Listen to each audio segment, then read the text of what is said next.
दिल्ली में डेंगू के मरीजों की तादाद दिनों दिन बढ़ती ही जा रही है। राजधानी में अब तक डेंगू के 1800 मामले सामने आ चुके हैं। आधिकारिक तौर पर अब तक 10 लोगों की मौत हो चुकी है। डेंगू से निपटने के लिए डॉक्टरों के नर्सों की छुट्टियों को रद्द कर दिया गया है। राजधानी दिल्ली के करीब करीब सभी अस्पतालों में ऐसे ही हालात बने हुए हैं। डेंगू के मरीजों की संख्या बड़ी तेजी से बढ़ रही है। पिछले साल के मुकाबले इस साल डेंगू का असर ज्यादा दिखाई दे रहा है। दिल्ली में अब तक 1800 से ज्यादा डेंगू के मामले सामने आ चुके हैं। खतरे को देखते हुए दिल्ली सरकार ने डॉक्टरों और नर्सों की छुट्टियां रद्द कर दी हैं। दिल्ली के सभी डॉक्टर्स की और नर्सेज की और जो पैरामेडिक्स हैं सबकी छुट्टियां कैंसिल कर दी गई हैं।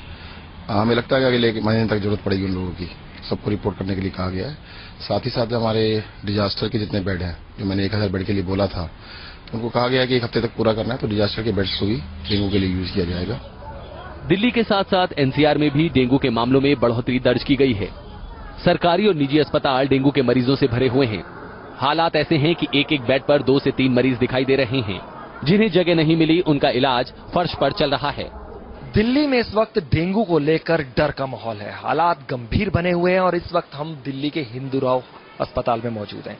आपको दिखाते हैं अस्पताल के हालात क्या हैं, लगातार मरीजों की जो संख्या है वो कितनी बढ़ रही है और जो बेड हैं हॉस्पिटल में वो कम पड़ते चले जा रहे हैं। नीचे जमीन पर जो लोगों को लेटा रखा है, किस तरह की स्थिति है और कितने हालात गंभीर होते जा रहे हैं, ये अपने आप में तस्वीरें इस वक्त बताने के लिए काफी हैं।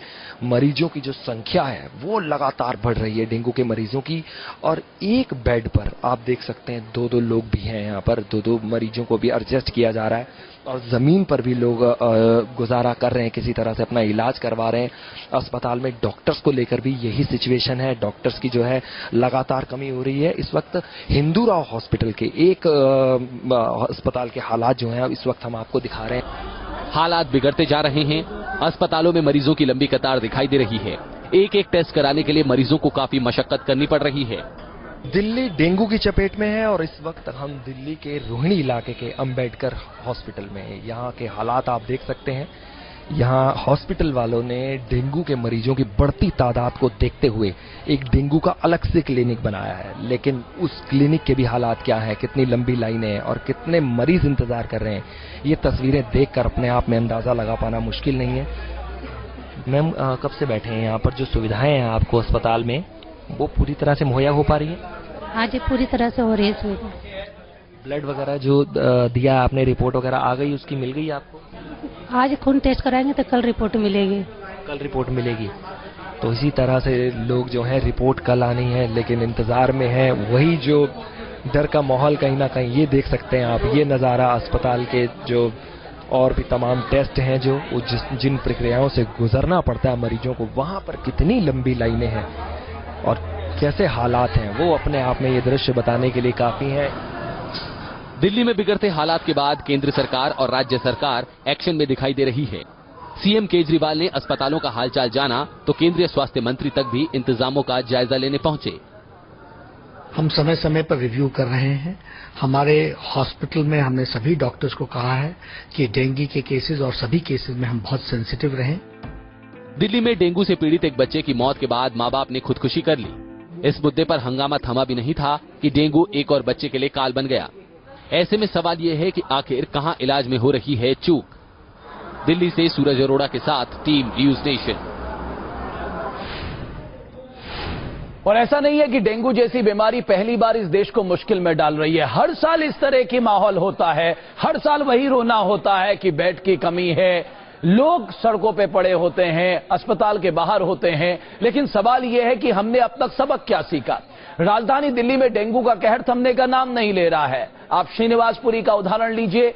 इस इलाके में 6 साल के मासूम बच्चे की डेंगू की वजह से मौत हो गई। घर वालों का आरोप है कि अस्पतालों ने बेड ना होने का हवाला देकर एडमिट ही नहीं किया। इसे लेकर घर वालों में काफी नाराजगी देखी जा रही है।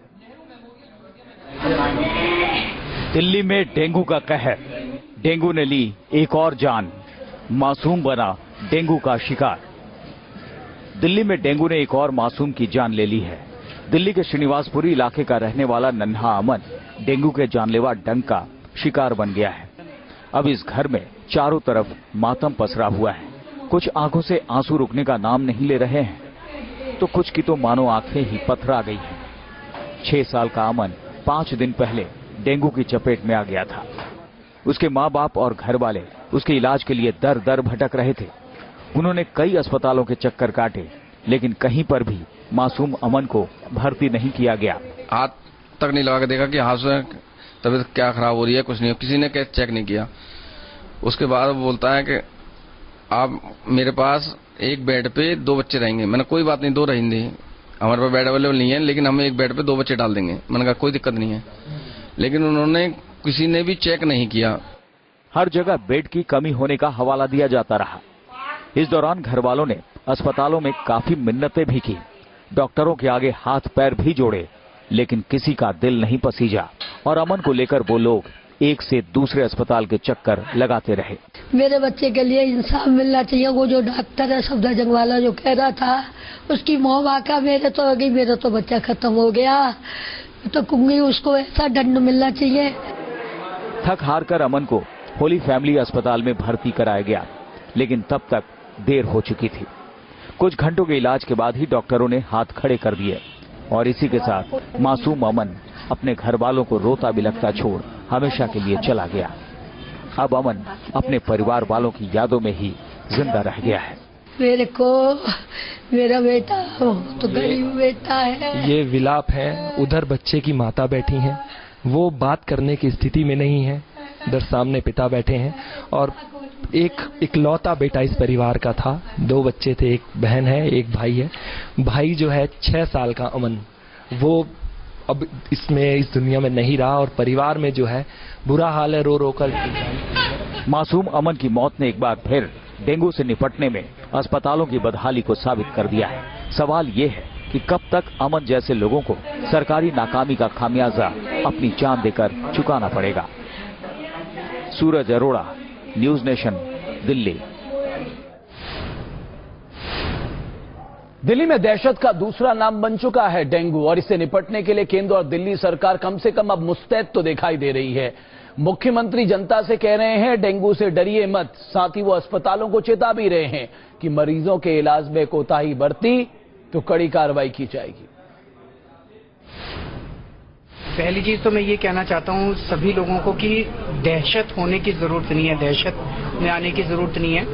सरकार पूरी तरह से इसके ऊपर काम कर रही है और रात दिन सब लोग लगे हुए हैं। दिल्ली के सीएम जनता को ये आश्वासन दे रहे हैं कि वो डेंगू से घबराए नहीं।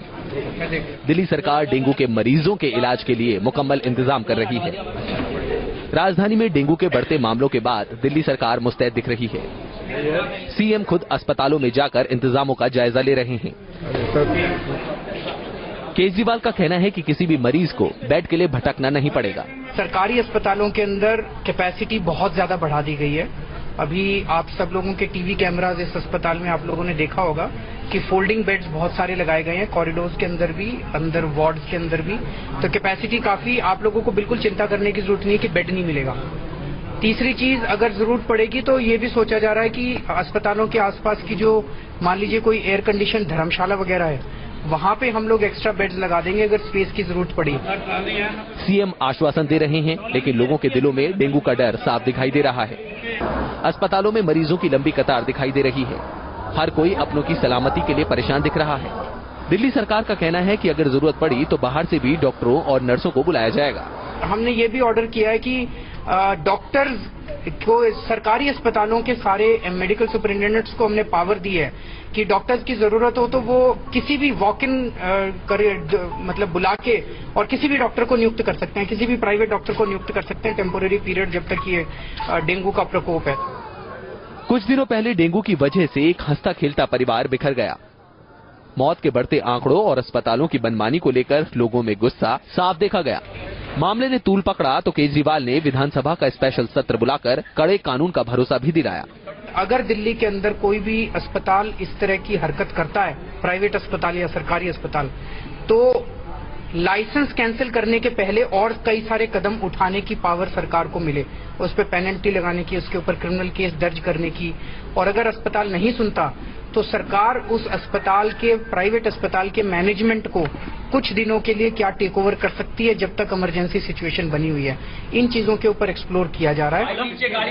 दिल्ली के सीएम डॉक्टरों को ये नसीहत भी दे रहे हैं कि अपने पेशे से ईमानदारी बरतें, मरीजों की जान से ज्यादा अहमियत पैसों को कतई न दें।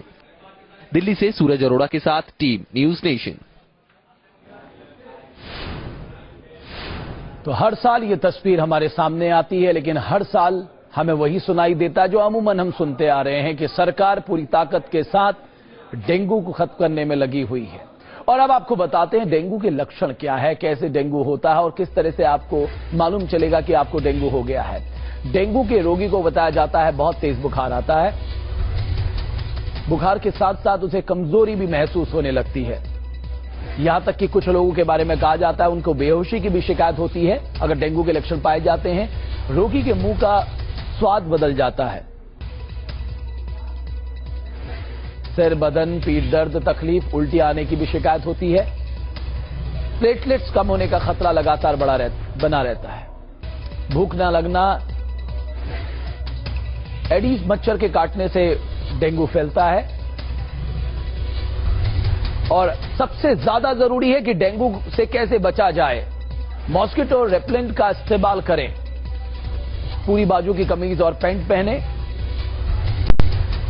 बच्चों को मच्छरदानी के भीतर ही सुलाएं, अपने घर के आसपास पानी को बिल्कुल भी जमा ना होने दें, साफ पानी के बर्तनों को समय समय पर साफ करें, घर के अंदर फूलदानों का पानी बदलते रहे, टंकियों को हफ्ते में एक बार जरूर साफ करें। तो डेंगू से निपटने के लिए हमें भी मुस्तैद रहना होगा और जो हमने आपको सलाह दी है उस पर ध्यान जरूर आप रखिए।